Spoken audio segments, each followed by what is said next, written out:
Tá aí, esse moço aí. Vocês devem ter visto esse vídeo aí, né? Esse é o Gustavo Lima chorando, né? É...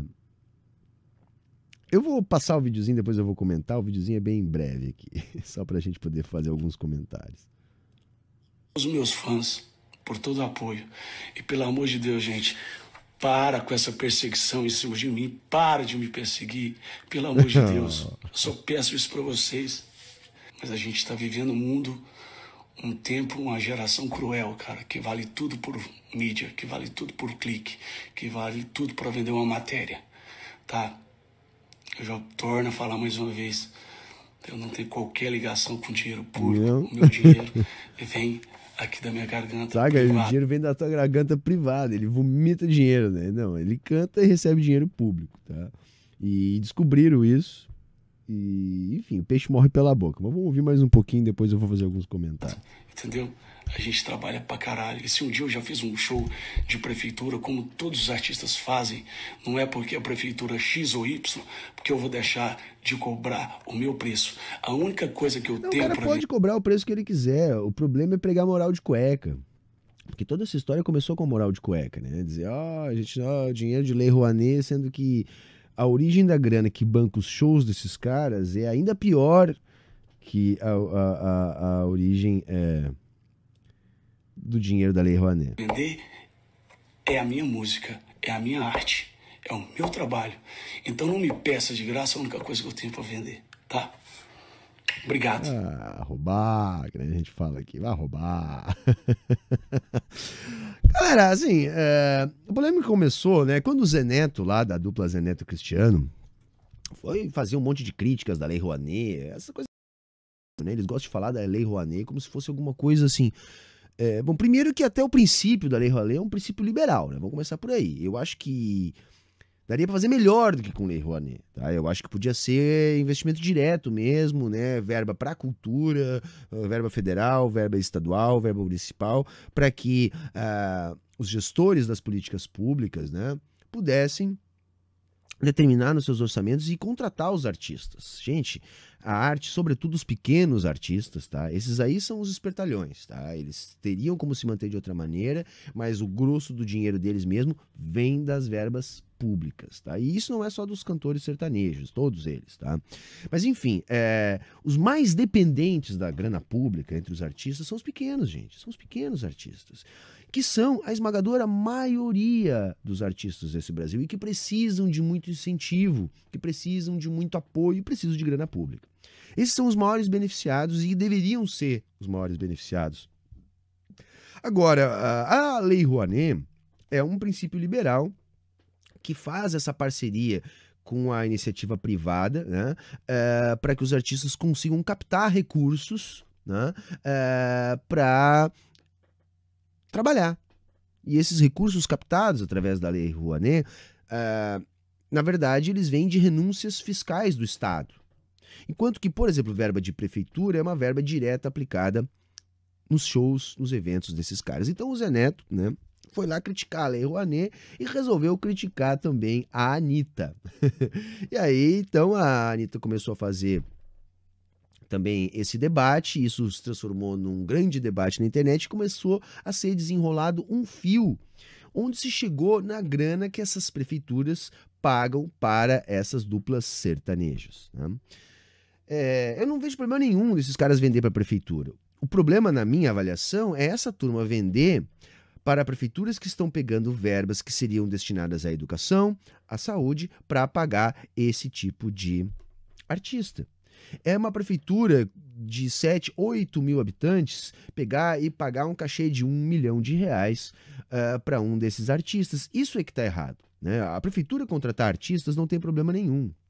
Aliás, eu defendo que seja assim mesmo, mas que essas verbas não prejudiquem, né, a educação, a saúde, os investimentos da cidade, porque essas verbas não concorram com as verbas já escassas das prefeituras. Porque a gente tem que entender o seguinte, né, o Estado Nacional brasileiro é um ente monetariamente soberano, né? Diferente dos estados e municípios que vivem com a corda no pescoço, onde os orçamentos são extremamente estrangulados, né?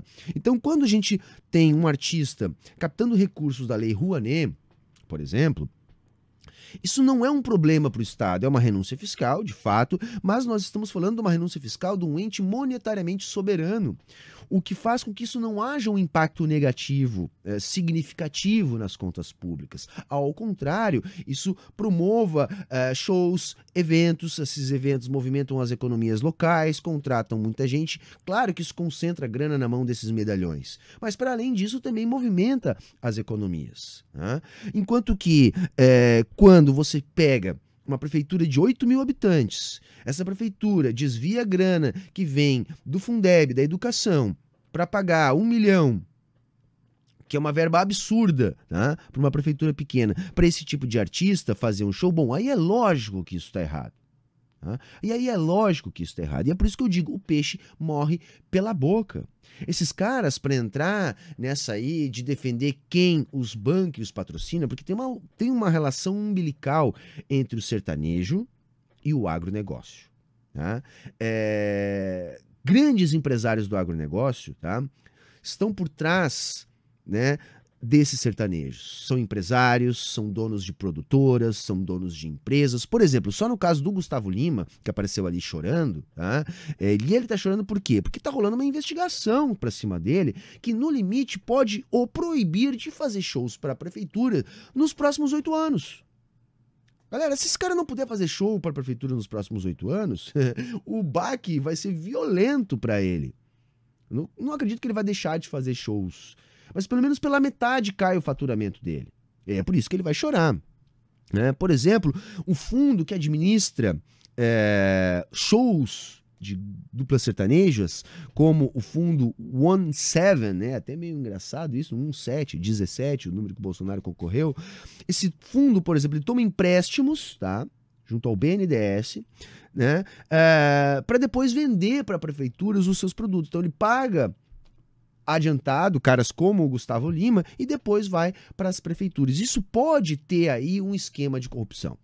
Eu digo pode ter, porque primeiro a gente tem que ter um pouco de cuidado para não criminalizar a ação do BNDES. Tá? A gente teria que ver como é que foi levantado esses empréstimos, o que foi alegado para que o BNDES pudesse liberar essa grana, e se há interferência política ou se há margem para o mau uso dos juros subsidiados do BNDES para esse tipo de evento, que isso seja apurado, investigado e depurado para que não aconteça mais. Então a gente tem que manter o BNDES, manter a estrutura do BNDES e melhorar a infraestrutura do BNDES. Agora, se existe algum tipo de parceria ilícita entre essas empresas que estão captando esses recursos, prefeituras e políticos, né, que envolvam aí, quem sabe, uma rachadinha, né, entre essa verba astronômica que esses cantores sertanejos estão ganhando, bom, isso tem que ser investigado. Porque o que a gente já sabe é que boa parte do volume, né, que esses sertanejos conquistaram nas rádios do Brasil inteiro veio através do lobby do agro que abraçou essa turma aí. Eu não vejo problema nenhum em cada um abraçar a sua própria turma. Agora, o poder da grana, ele distorce o mercado, inclusive o mercado cultural, gente. Como eu já falei aqui uma vez, baseado naquele vídeo da empresária da Anitta, os caras estão chegando, estão comprando rádios inteiras, estão pagando para tirar outras músicas da programação. Então, hoje a gente está tendo uma avalanche sertaneja na cultura, que acontece o quê? Se elimina a diversidade, se perde com isso. Eu não tenho problema nenhum com o gênero musical do sertanejo. Aliás, eu não tenho problema nenhum com o gênero musical algum. Eu tenho as minhas preferências pessoais, todos nós temos, mas nós temos que ter a maturidade para entender que é na diversidade que a cultura se desenvolve. Agora, qual o meu problema? É quando a força da grana desequilibra isso, a ponto de que hoje, se eu quiser ir a algum lugar onde não esteja tocando música sertanejo, eu não consigo. Porque isso é imposto de cima para baixo e a gente sabe que os grandes veículos de mídia têm o poder não apenas de divulgar as coisas, mas de impor determinados padrões, determinados gostos musicais. Quem é que nunca passou por um processo? Era muito comum nos anos 80, nos anos 90. Talvez os mais jovens não passem por isso, porque eu não sei como é que tá hoje a questão das rádios, mas quando eu era jovem, né? E quando a gente fala assim, a gente já tá velho, mas puta que pariu. Mas enfim, quando eu era jovem, era muito comum de acontecer uma parada do tipo assim, galera. Começava a tocar uma música na rádio, porque era música de trabalho lá de determinado artista que estava lançando um álbum novo, e aí a produtora vai lá e banca para que aquela música toque. Isso sempre foi assim, né? Então começava a tocar uma música na rádio lá de determinado artista e a música era ruim pra cacete. Mas, porra, a música ficava tocando mesmo assim, 10, 15 vezes por dia, mesmo sendo ruim pra cacete. Depois de um mês tocando todo dia, a galera já tava até achando boa a música. Eu tava até cantando, tava tudo certo, virava, ela funcionava, colava a música de um jeito ou de outro. Saca por quê? Porque a mídia tem este poder. Agora imagina se a gente tiver um gênero musical entrando com muita grana nos veículos de rádio, nas TVs, enfim, em todos os ambientes onde a música pode ser difundida. Isso desequilibra, e isso aconteceu com o sertanejo. E essa galera, obviamente, é bolsonarista, por quê? Por causa dessa ligação com o agro, né? Porque a grana vem do agro, né? Que monta essas empresas, essas produtoras, etc. E essa galera é a turma do Bolsonaro, galera. É a turma do Bolsonaro. Então eles estão simplesmente fazendo um discurso que agrada quem paga a conta deles. Claro que isso tudo vai ser cobrado deles depois. Porque a onda bolsonarista vai passar, a gente vai conseguir derrubar essa onda bolsonarista. E aí muitos artistas que se comprometeram com esse bolsonarismo vão se queimar. Vai acontecer. Mas a gente tem que entender que agora eles estão tendo essa postura porque a turma que paga as contas deles querem essa postura deles. Quem paga a conta paga a banda, escolhe a música e escolhe o discurso do músico entre uma música e outra. E é basicamente isso que está acontecendo. E agora essa galera tá pagando pela boca. Né? Eles não foram lá fazer discurso para agradar o agro, para agradar os seus patrõezinhos, né? Falando mal de Lei Rouanet, um monte de besteira que eles nem sabem, até porque muitos se aproveitam da Lei Rouanet. E outra, a Lei Rouanet, com todas as deficiências que tem, ela é melhor do que tirar grana da saúde e da educação para pagar show milionário em cidade pequena. Muito melhor. Quer dizer, essa galera tem rabo de palha, né? Não podia estar abrindo a boca para falar de artista que recebe grana captada através da Lei Rouanet.